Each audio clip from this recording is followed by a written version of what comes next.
Good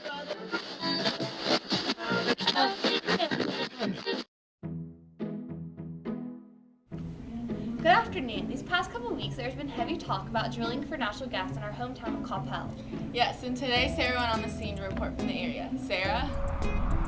Hi, I'm here reporting live at the scene where we will potentially be drilling for natural gas here in Coppell. Many questions have been asked regarding the effects of drilling on the water system in Coppell and also on the potential threat to our precious wildlife here in Coppell. It could affect many animals, including the cattle that live here. Thanks. Now back to you, Haley. According to our professional, drilling for natural gas in Coppell is very beneficial for our economy. In the upcoming months, we will see whether or not our community members are in agreement with this.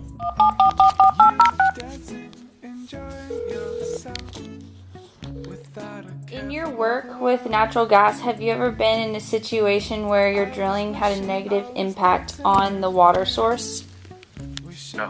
No. Are there any regulations that your company takes to ensure that the water is not affected? Yes, absolutely. In fact, every state where drilling takes place has either a set of state regulations, or if state doesn't regulate the drilling, then the federal government does, EPA. Okay. And we operate in 5 different states, and we have both state and federal regulations that we follow to protect groundwater. Okay. And so, have you ever seen or heard of any instances where right precautions were not fully taken? I have. I've seen wells that were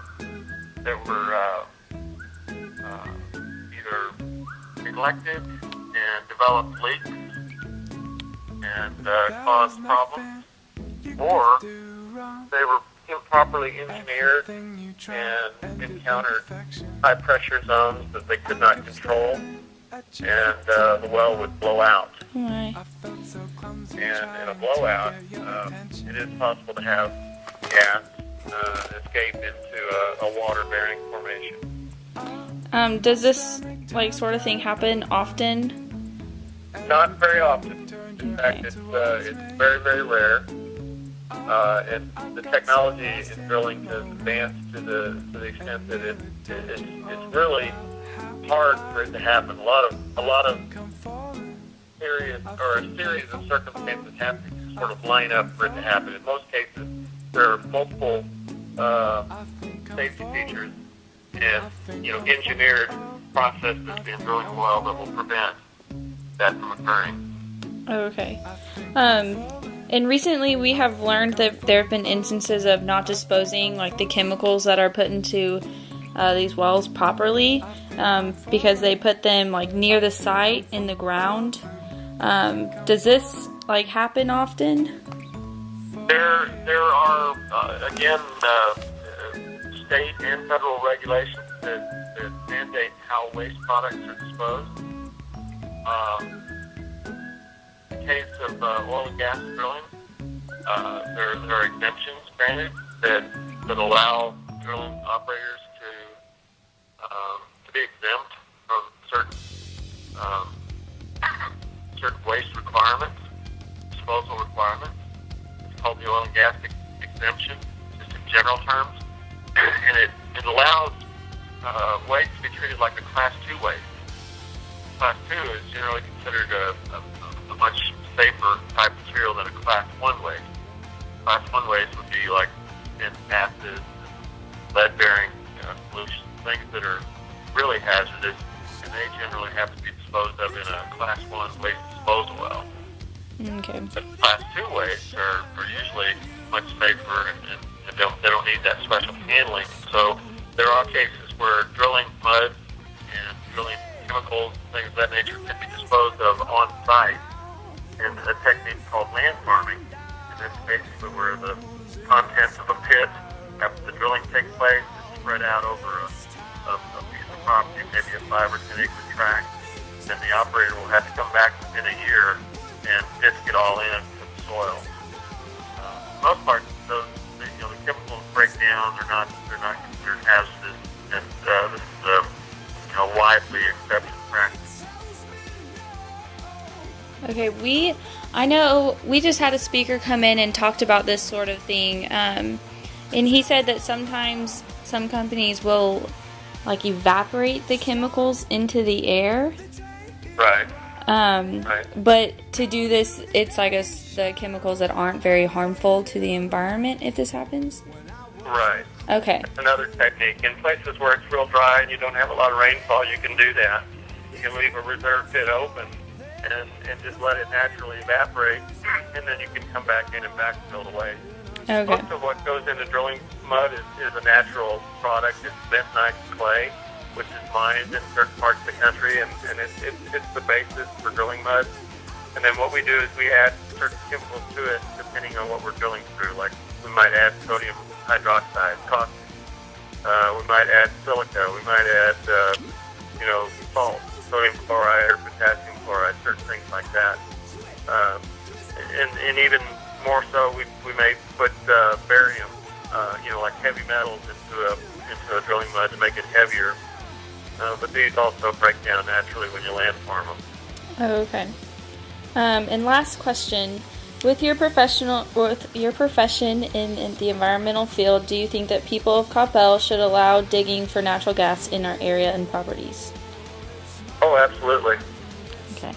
I'm a big supporter of drilling for oil and gas in America because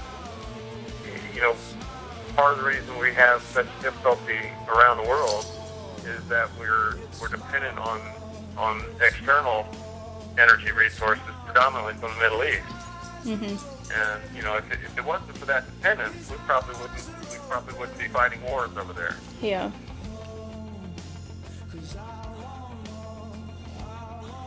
Hi, I'm here with a community member within the 1 mile radius of the natural gas drilling, and I have a couple questions. Since your property is within the 1 mile range of the area being potentially drilled for natural gas, how do you feel about this? I'm aware of the situation. I've seen drilling going on in the area, but I don't know a whole lot about it.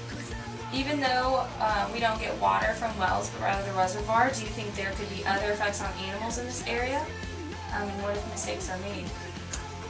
Like, does this concern you with our water source? I haven't had a lot of concern about it. I figure that they have to follow the standards that are required and that they should be following them, but I guess there are potential for problems. Are you aware of the process and chemicals used to do the fracking process? No, I'm not aware of that. It's been said that sometimes companies will take out all of the chemicals and put them into the ground once they are at the site. Are you aware of the potential effects that this could have on your community? No, I'm not. What would your decisions be when asked to drill under your property? How did you come to this decision?